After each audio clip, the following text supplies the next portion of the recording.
Hi, welcome to Elephant in the Room. These are short adventures in geography designed to make you think. The idea is, wherever you see this red stamp, I want you to stop and think about what we're doing. The Amazon rainforest has been around for 55 million years, but at today's deforestation rates, it will all be gone in just 322 years, possibly a lot less.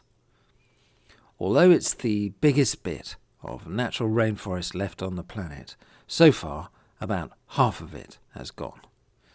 Here's a satellite photo showing deforestation patterns developing around a road. Here's another picture showing forest clearance fires in 2018. Some of the forest has gone to logging and mining.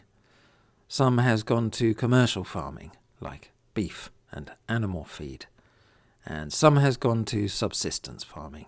That's small-scale farming where people grow their own crops.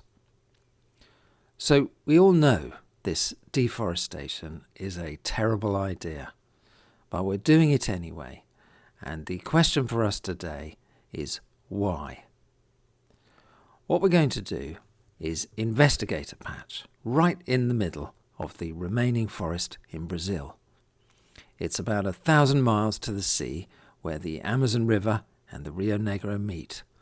And to the north, you can see these deforestation patterns developing and areas of undisturbed forest. And to the south, you can see evidence of farming. And right in the middle is this enormous city, the city of Manaus. And that strange green square is a nature reserve where scientists are busy trying to figure out how these natural forests work.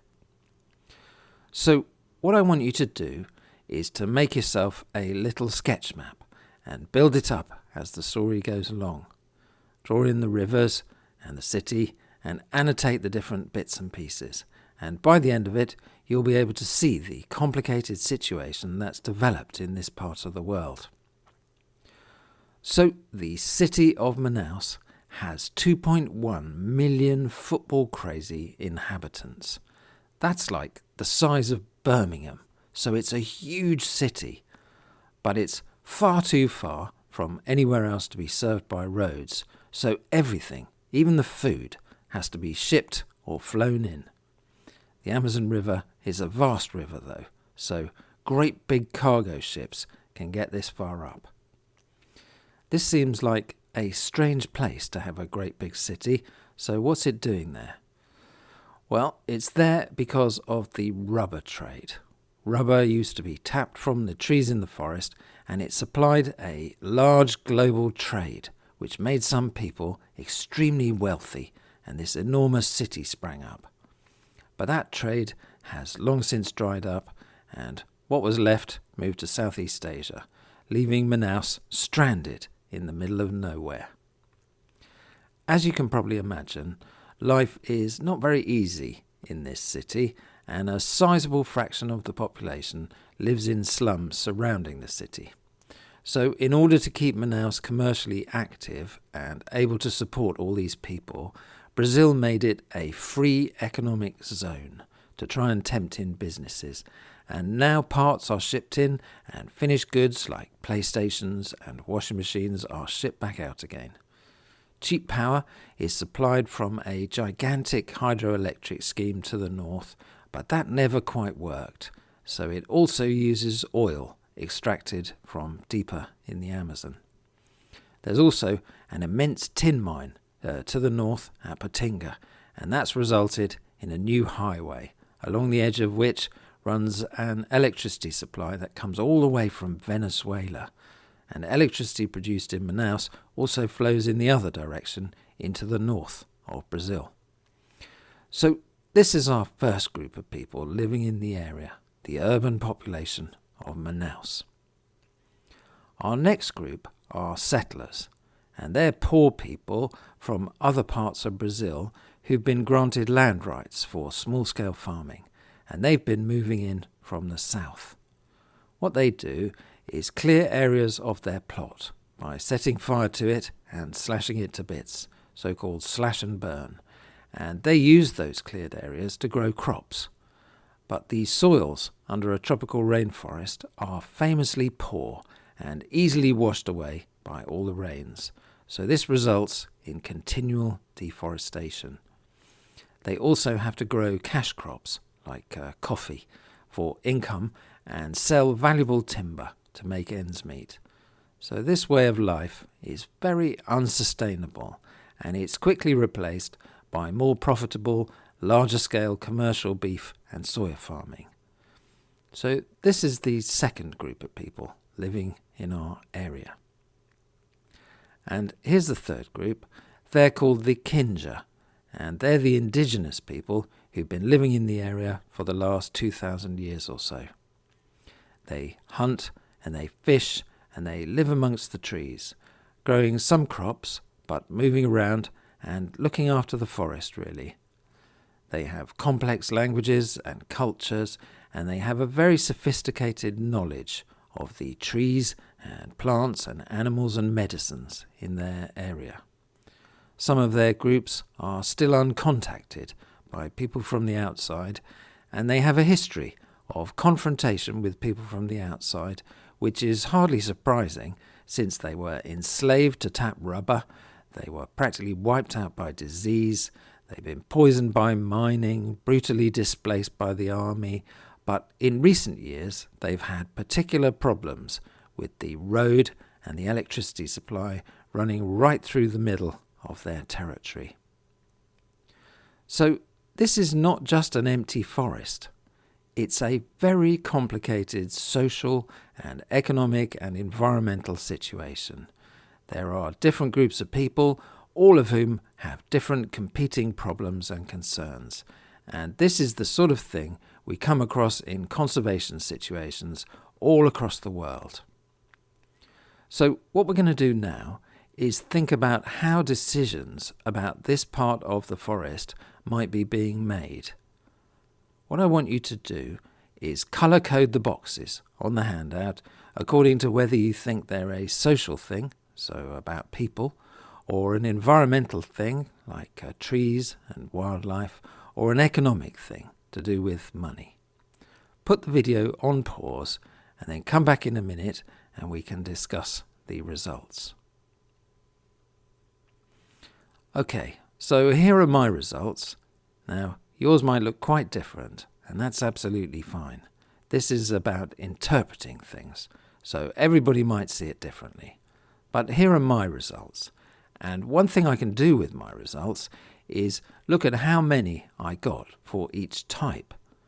So for the indigenous people, the Kinja, I found 4 social things, 2 environmental ones, and no economic ones. So that's my rough picture of the Kinja. For the rural settlers, I found 1 social, 1 environmental, and 4 economic concerns. And for the urban people of Manaus, I found 2 social, no environmental, and 4 economic concerns. Perhaps you got similar numbers. And then I can add up all these things to get a sense of what the priorities might look like to somebody making decisions about what happens in this area. So overall, I found 7 social, 3 environmental, and 8 economic concerns. So the priorities might look a little bit like this. And I can correct all my numbers for the populations of the different groups, because there are 3 times as many people in Manaus than either settlers or indigenous people. So I can multiply what I found for Manaus by 3 and add it all back up again, and then I get 11 social, 3 environmental, and 16 economic concerns. And that looks like this. And the point is that all these people have lots of complicated and serious social and economic problems which make environmental protection and conservation look like low priorities. Environmental concerns might still be on the priority list, of course, but it's very easy to have lots of priorities but not so easy to get through everything on the list. And it's the lower priorities that tend to suffer the most. So perhaps this is the real reason, the root cause, if you like, that deforestation carries on, even though we all know it's got to stop. So what can we do about situations like this? Well, there are lots of things, aren't there? Like international cooperation and aid, being more careful about what we buy and how we treat soils, protecting the rights of indigenous people, and understanding enough about natural forests to begin effective reforestation. But here's what the Kinja did. They blockaded the road every night from 6 p.m. to 6 a.m. They dug trenches across the road, so it had to be fixed every single day. They laid this enormous chain to stop the traffic, and all this helped to conserve local wildlife and enabled them to hunt at night in peace. But it inevitably ended up with the Kinja being taken to court because it commercially affected the mine and so on.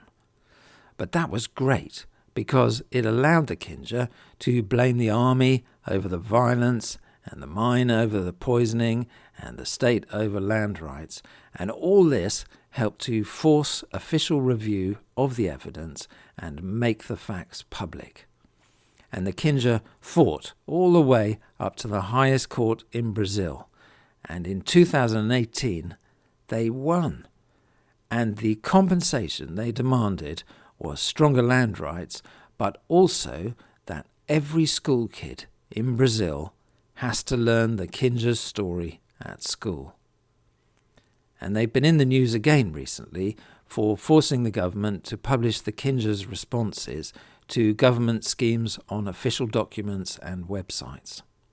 It seems that the Kinja have become very good lawyers. So, do you think things like this make a difference? Thanks for listening. See you next time.